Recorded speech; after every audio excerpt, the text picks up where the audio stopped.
much more appropriate than that. Well, maybe we need to see it if we're tolerating it, because most Christians are tolerating this evil. Yeah, which is. And that's why we're here, because Christians, we're in sin, we're in disobedience, we're not loving our neighbors. We don't affirm abortion at all. Well, we do with our silence. We do with our silence. Okay. We do. Yeah. It's silence in the face of evil is itself evil. That's what Dietrich Bonhoeffer said. Yeah. And we're supporting abortion if we're silent about it, right? And we're affirming it if we do nothing about it. If we just have an opinion, if most Christians keep to their opinion but they don't put it into action, this Holocaust will never end. Amen. Totally. Just like in Nazi Germany. Like, continue sharing, continue doing that, and also please try to understand where we're coming from. I do. Yeah.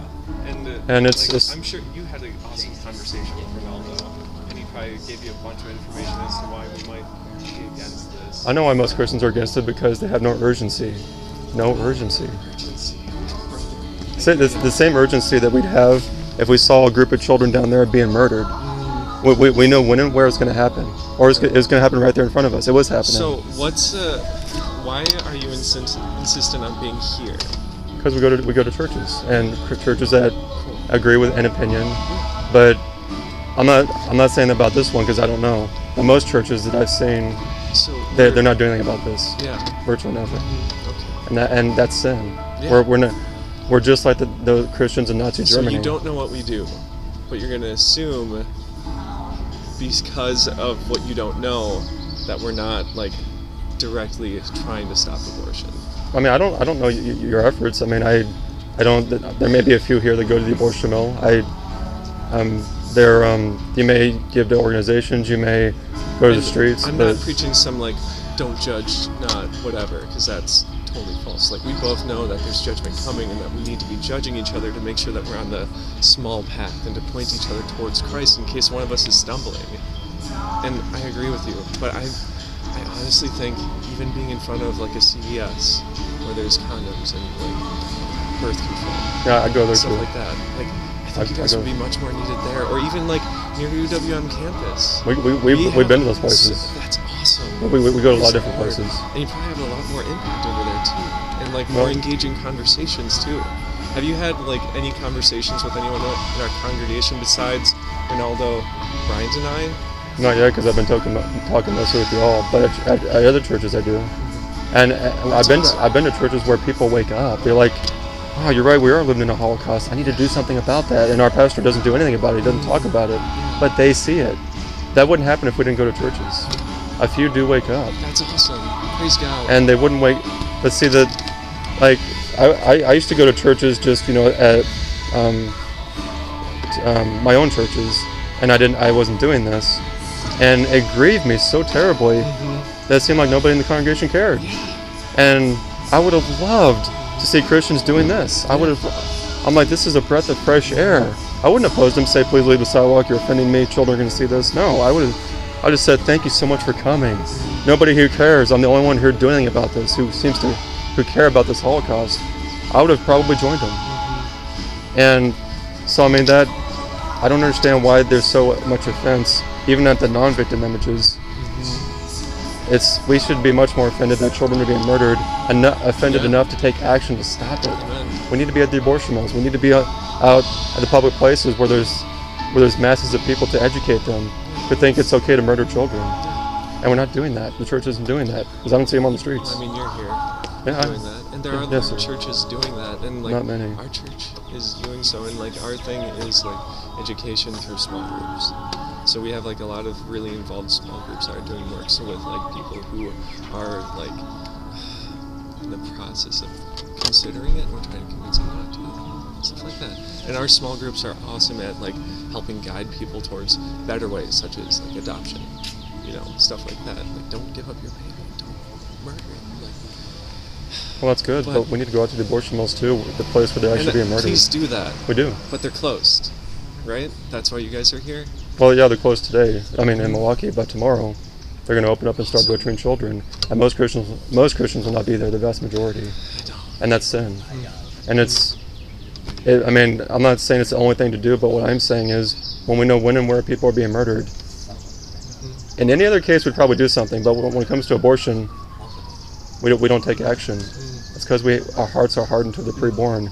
Even if we say that this grieves us or abortion is murder. But if you're not doing anything about it,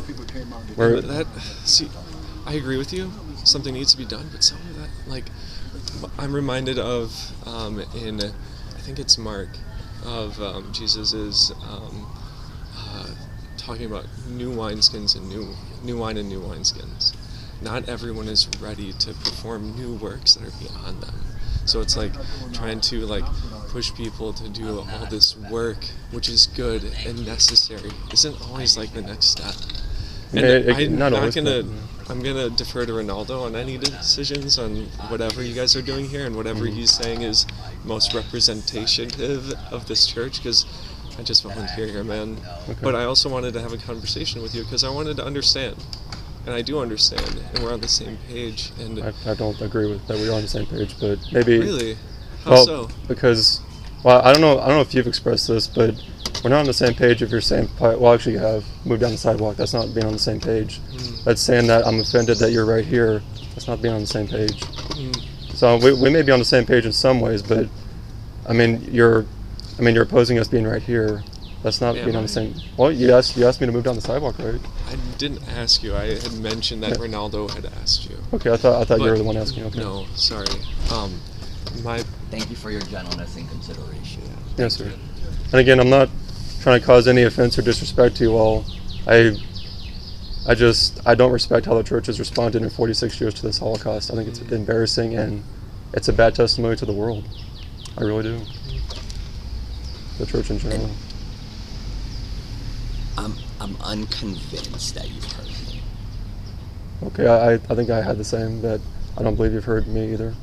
But I do appreciate, because we've been to churches where they call the police and had a terrible response. So I do appreciate that you haven't been like really hostile, other than maybe opposing us being like right here.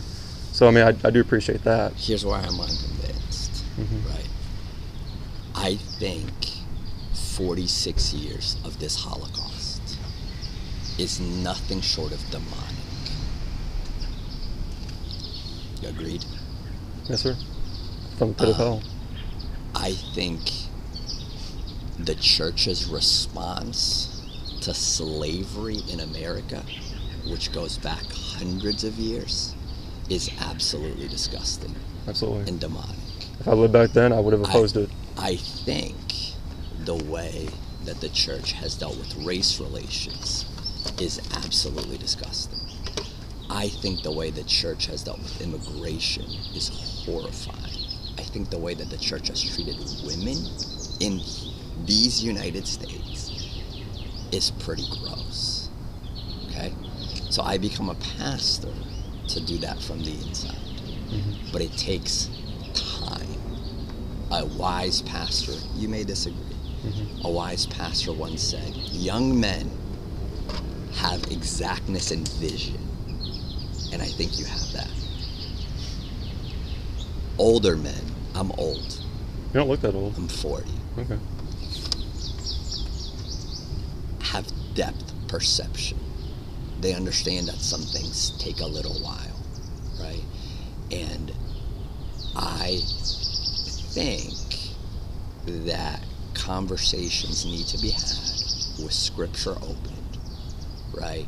Face to face, giving people time to reflect, consider, think through these things. And so what I'm asking you is this, what I asked you 35 minutes ago, right?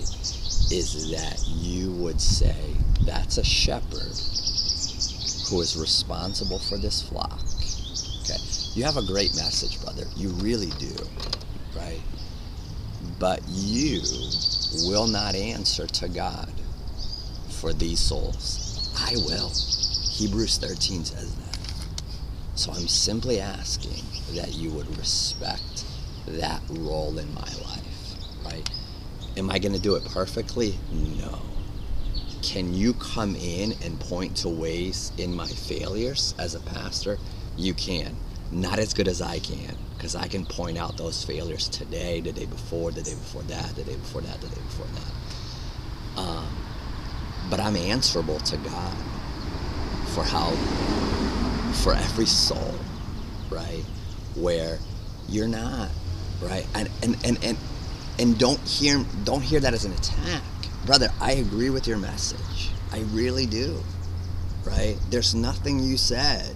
There's not a word that you said that I said, oh, Nicholas, please, not that. Not a word, right?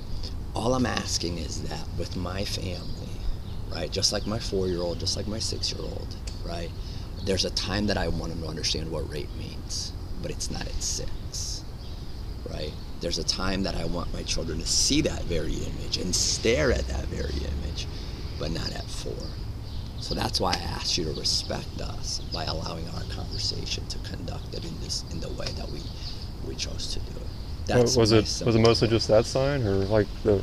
It was the shocking, like, our church service was about to start, and somebody said to me, "There's protesters out front," right? And as I'm stepping forward, they said, "They're anti-abortion. We agree with that." That was the message that I heard when I was stepping out, right? So you're not getting disagreement from our leadership. I just shared with your friend Michael. We have a lot of baby Christians in here. Okay. We have a lot of non-Christians in here, right? So if you're saying, is every person out there inside an abolitionist? Well, I know it's not true. That's not true. That's not true. And I know it's true that, well, as you're saying, I know churches I go to, probably more than any of us think, are not saved. They're on their way to hell, and they tell you they're Christian, but they're on their way to hell. Brother, I just shared with somebody a couple weeks ago. To me, the most terrifying verse in Scripture is when Jesus says, "Depart from me, I never knew you." Matthew chapter 7. I think about that all the time, the people that I shepherd, right? So I just had a conversation with somebody this week, right? Their thoughts on homosexuality are vastly different than mine, right? But I didn't hold up a sign, right? I said, because I'm an old guy, so I have depth perception, right? And so I thought, okay, not everything. There's an old German woman who, when she was a child, played in the rubbles of World War II. And she's from Pennsylvania. I just came from Pennsylvania. And she said weeding helped her understand how to parent, right? Because if you pull on weeds too early, you pull out things that you don't intend to pull out, right? And that's my role as a shepherd, right? Yesterday, my son, my 6-year-old, corrected my wife on something. My wife said, "It's 15 minutes until something's gonna happen." And he said, "No, it's 14, right?" And I need to explain to him, like, and he said, "But Dad, I'm right, and she's wrong." And I said, "Yeah, but that's not how we talk to people, right?"